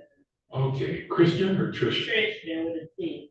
Okay, Christian was having some difficulties in the hospital for like the month before this time, is that correct? Yeah, he was sick. Okay, and so Mario would be paying for the Uber to go back and forth to the hospital many times, isn't that correct? He didn't pay for all of them because I was there going through as well. Okay, so Mario was paying for all of them, you said? No, he didn't pay for all of them. He paid for some and I paid for some. Okay. Now, you indicated that he was upset because you went to the wrong pawn shop? Yeah, And he was upset because it was taking too long, is that correct? yeah, It's my understanding Mario was working at that time, is that correct? no, He didn't have a job as a driver anywhere? no, not for my life. Okay.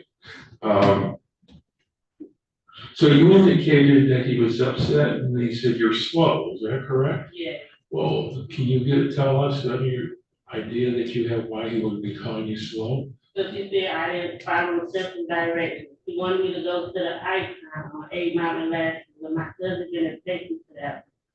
He took me to American Jury and Law. Okay, now,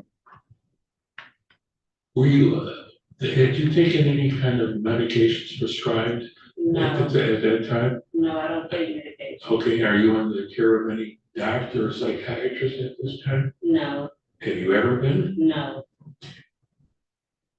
So if I correct me wrong, then you do not have any mental health history? no, You're saying you do not, is that correct? I do not. Okay.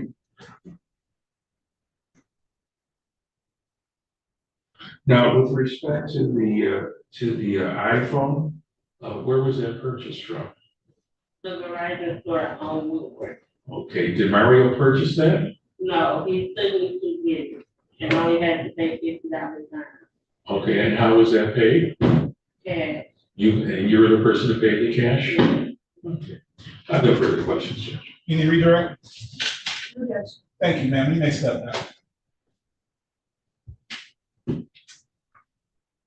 Any other witnesses for the people? No, Judge. Any witnesses? for No, the sir. people? Your Honor, this is a move to bind over, I would move right bind over instructions. Question, Judge. Even as the armor? Well, I would, spoken, so Judge, you're right. well, as to the armed robbery charge, I would indicate that the altercation between the complainant and Mr. Merriweather occurred as she came home after going to the pawn shop. Mr. Merriweather was still very upset. He went outside. He was in possession of a gun at that time. She saw him with a gun, looking for her cousin outside. He comes back in the house, and they continue an argument at that time. He tries to take her phone. She said he put the gun down first. He did put the gun down, and I asked where. She didn't know exactly where, but it all happened in the same area. It didn't sound like this gun was part of this transaction. They got into a fight after he put the gun down. Yes. And there was force used and he took property from her. So I think at best you're looking at an unarmed robbery as opposed to an armed robbery. Yes, and then I would ask to amend the felony information for an unarmed robbery at this time. So Thank you, Judge, and I do apologize. That was a very crucial point. I did miss it. I think you summarized the facts accurately. So I'd ask for just to bind you over on the unarmed robbery.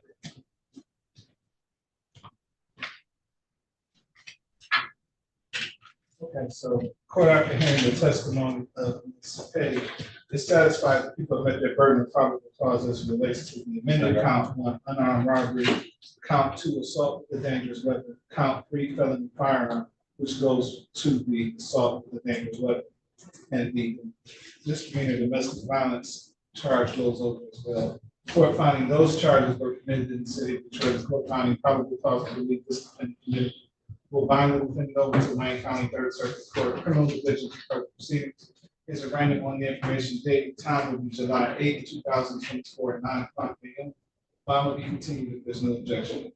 Thank you very much, Your Honor.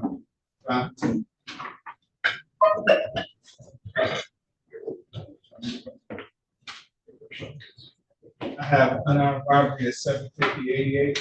Yes, Judge. Thank you.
I have parties here on Andrews, Dyer, Attorney Andrews.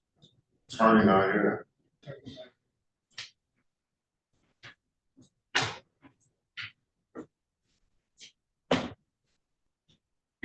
Dyer is here. Yeah, he's in custody.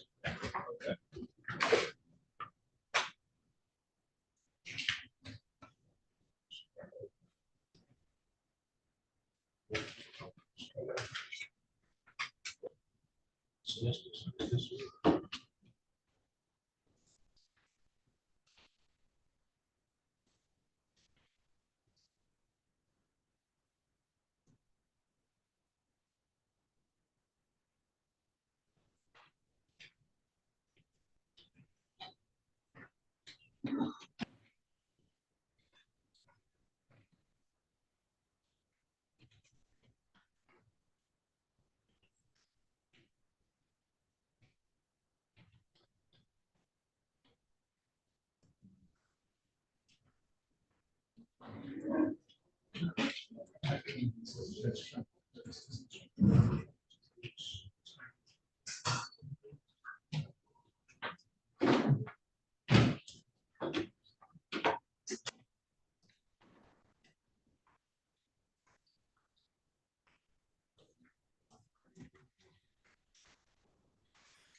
Is this the attorney? Not yet.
Yes.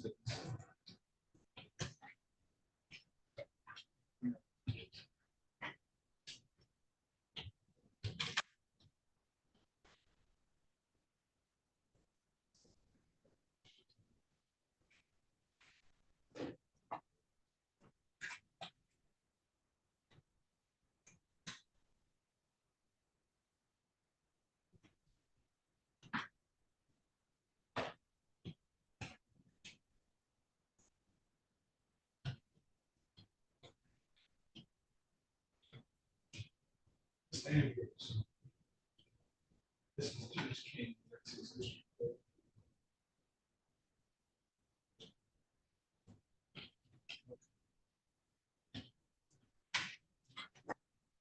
It's coming up this way.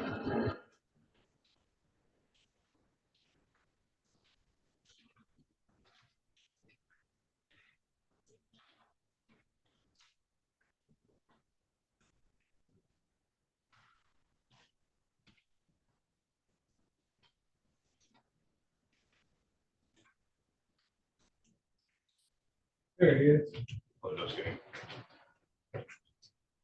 Are you ready on Mr. Guard? Yes, I have a brief word with this. Okay.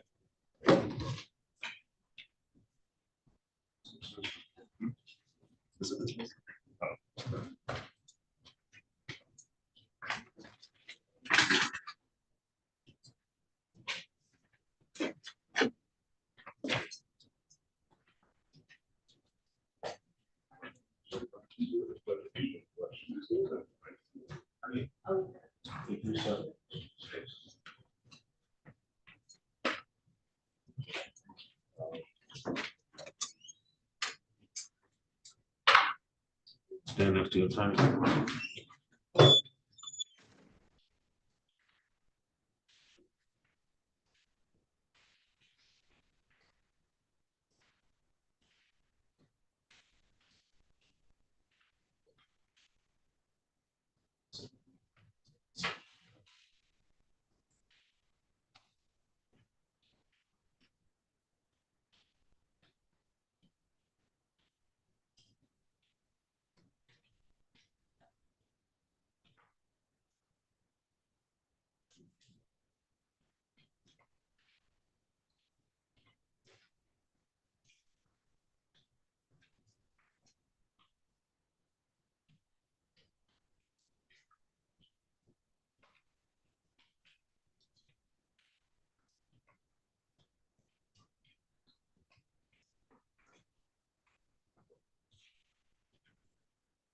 Calling case 24-56770, people of the state of Michigan versus Raven Jarrell Dyer.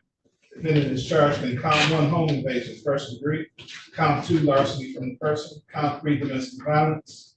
Also calling case 24-56772. Defendant Raven Jarrell Dyer is charged in count 1 home invasion, first degree, count 2 assault with a dangerous weapon, count 3 aggravated stalking.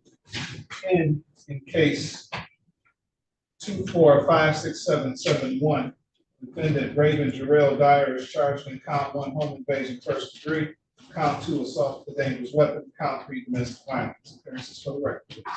Good afternoon, Your Honor. Shelley Drake, the people, number 60249, and my call to you. Okay. Good afternoon, Your Honor, senior staff, and the most honorable court, Justin Andrews, DA 1445, Mr. Ray Dyer, President, standing small. Tell us your name for the record, sir. Right. There's the date and time set for preliminary examination. All three matters are ready to proceed. Your Honor, I am not able to proceed at this time. The complaining witness in this case is a Ms. Sharon Ellis. She was notified of today's date, time, and location for the preliminary exam. She is not present, and I cannot proceed without her testimony today. Your Honor, we ask for this most honorable court to dismiss these matters. Can't hear you, sir. We ask this most honorable court to dismiss these matters, Your Honor. So order, the court will dismiss all three matters without prejudice. I need dismissal orders for all three cases.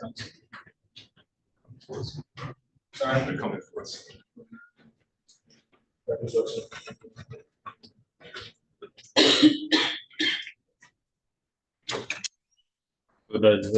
Thank you. Yeah.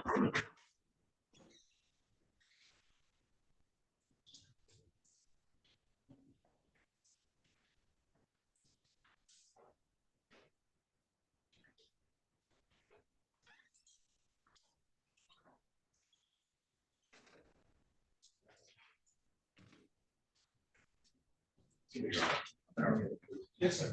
Have a good day, guys. You too. Thank you. We have.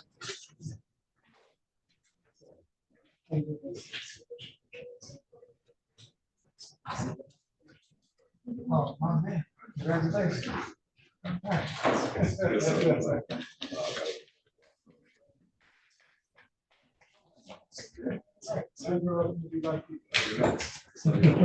Okay, all right.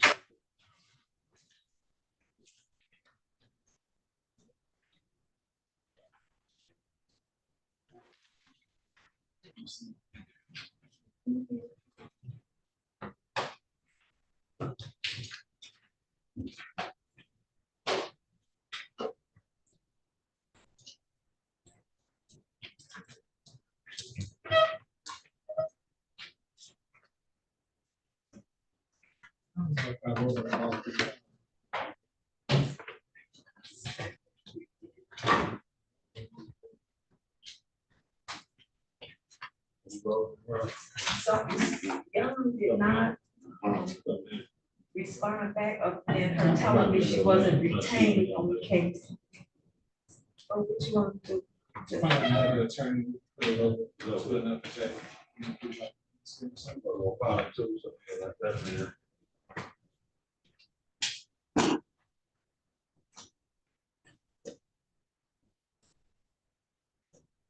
Well, folks, that concludes the docket for today. Hope to see you tomorrow, same bad station, same bad time.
I don't know. That's something we can do. I think process should be 4 o'clock.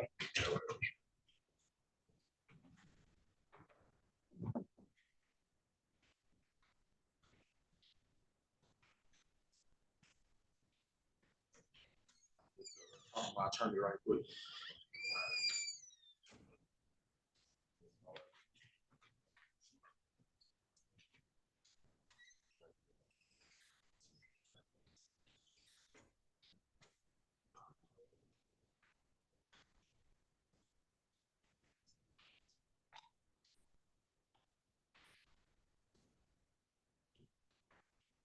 Oh, we looking at tomorrow?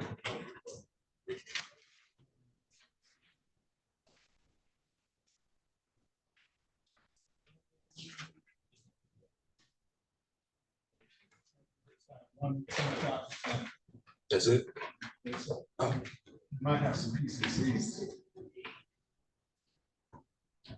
Is that right? We just got one exam tomorrow? I can look it up. That's what my doctor said. 10 o'clock. I can dig it.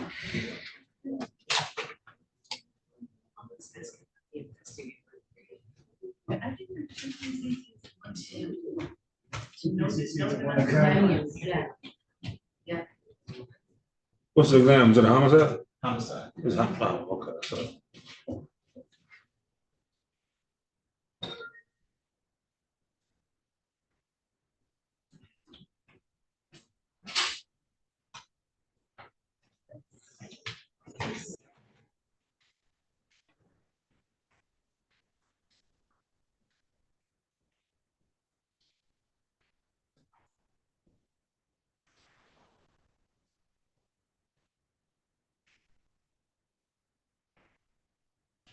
Mr. Decker, you know.